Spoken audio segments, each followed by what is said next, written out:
Hello and good evening everyone. Today I'm going to show you my Milestone 5, which is previously I said I'm going to introduce several resources such as the twigs, the wet leaf, dry leaf, and also the fruits. And there are a couple of things that I've changed previously, but I will talk about it later on. Let's say for now, I'm going to show you what I have done for these new features. If we scroll down a bit, you can see here there's a red dot over here.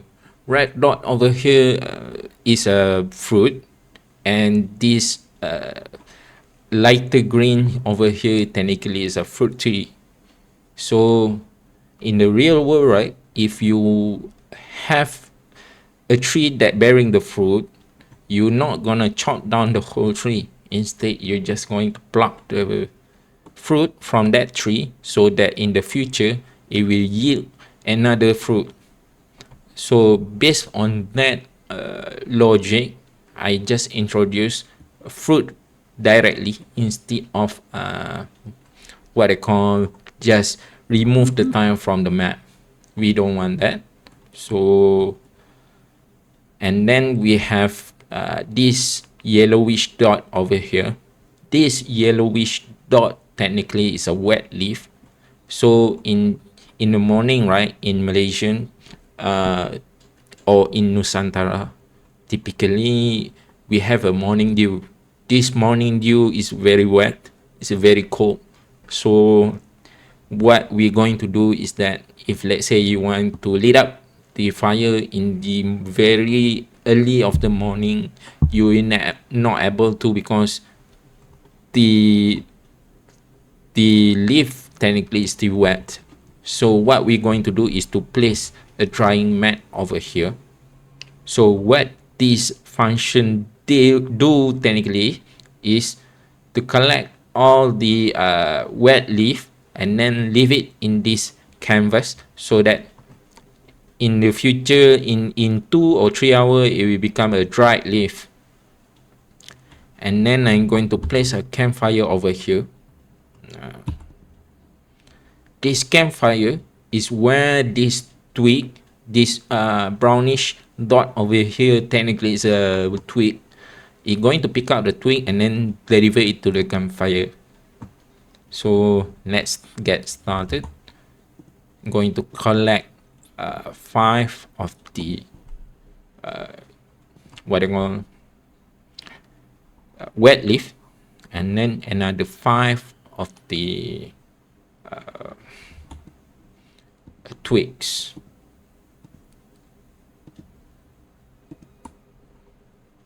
And let it run. Oh no, just pick up things like that.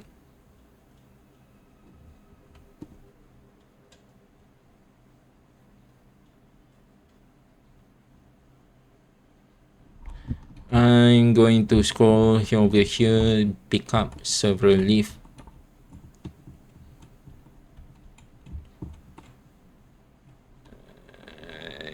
Over here, how about this one? And then going to make them eat the fruit. So it's going to chase for the food first because it's almost in the middle of the day.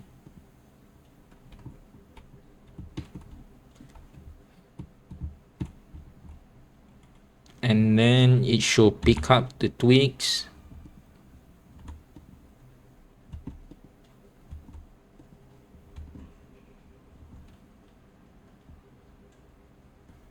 And then you deliver to the campfire.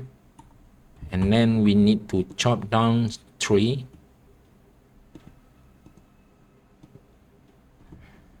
I'm going to make them eat not this button, is actually G.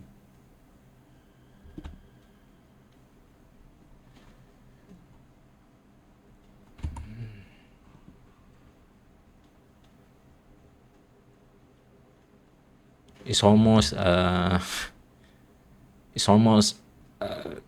at the end of the day already. So we have store wood and also twigs over here.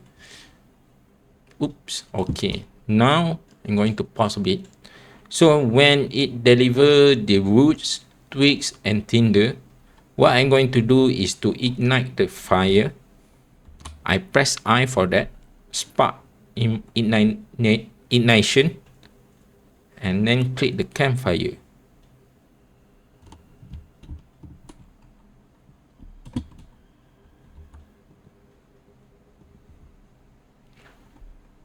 So the spark is success now.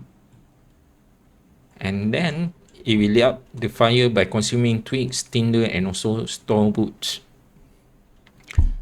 That is what I plan it to be later on.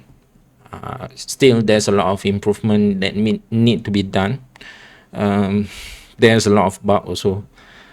The code base is quite big, so it's very difficult for me to settle things one by one. Maybe I need to refactor the code again. Also, just wait for a few minutes, I think. So in the nights in this game, technically I cannot do anything, because in the real life, right, let's say it's already night in Nusantara, you're not gonna enter the forest or wandering around around your houses or something like that, because it is very dangerous. There's a lot of wildlife, and also there's a lot of folklore that going to stop you doing that.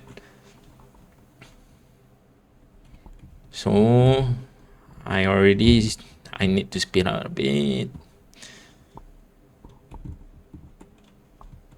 Boom, game over. Both of them die, and doesn't matter for now, because what I want to show is how we going to use the twigs and also the tinder and also the woods. So we have command I, key I, to lit up the fire using twigs and tinder, and then if we use store woods to burning the fire for quite a long time. But in this case, I only managed to secure only 2 woods, so in the future I will add more bigger timeline for this. And then another one that I want to talk about is that before this, right, let's say if you chop down the tree and then foraging the bush, right, whenever there's an item lying down in the tile, it will automatically being picked up by both of the AI. But while this is very good mechanism, but the only problem with this is that the range of it being pick up things.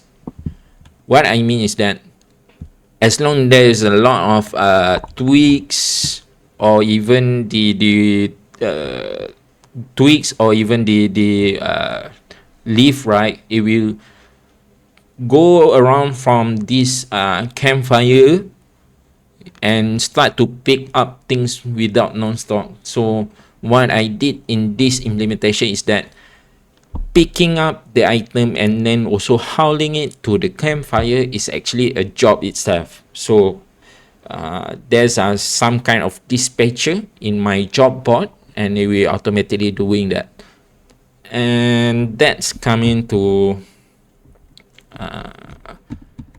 my current implementation project right now, or the milestone, the spark economy. There are a few tickets that I actually managed to solve, which is the twig gathering, like I said, mentioned earlier, which is I create a new resources for the twigs. And then there's a leaf drying pipeline, which is technically for you to have a drying mat and then carry all the wet leaf into it and let it dry for a few hours. And also the forageable food nodes, which is technically the fruit that you see in the bush earlier. And also the logistic queue and manual gathering. This is where I decouple from automated picking up things into an actual job itself. And then let's say if it try to chop down the tree, right, it will automatically register in the job board to being as pick up things later on. Let's say if they already finished with the foraging the bush, or even for pick up items, it will continue with the automated registration here, which is like, for example, there's a wood lying down in the grass, it will automatically pick it up. And that's about it for my implementation now. I'm still not good in talking, in recording. Sorry about that. In the Milestone 5, right? I have Milestone 5, Tanah Melayu Realism. So I might need to review several of these objectives, but technically it's very important. For example, the bamboo fire saw over here. To achieve the bamboo fire saw, you will need a bamboo tile in that map. So later on, it will use it. So later on, the NPC in my game will able to recognize it. This is one of the resources that can be used to lit up the fire, and also to use as a buildings later on. And then I'm going to introduce coconut husk. Coconut husk is very important in our culture, because you're going to make a rope from coconut husk, and then there's a lot of usage. For example, the coconut itself has a drinking water, and also a food in it. And even the trunk itself is very important to make a house. That's one thing I need to consider later on. And then the gathering tree resin over here, this is the ultimate agent in our land, because let's say if you have a resin, right, you don't have to worry about rain or something like that, because it's very easy to lit up when you want to burn something. But I will need to consider if I want to implement it in this milestone later on. So that's all about it today. There's a lot of other milestone that I need to consider. For example, I need to really refactor the code again. Let's see how it goes. Thank you for listening and watching. See you guys later on.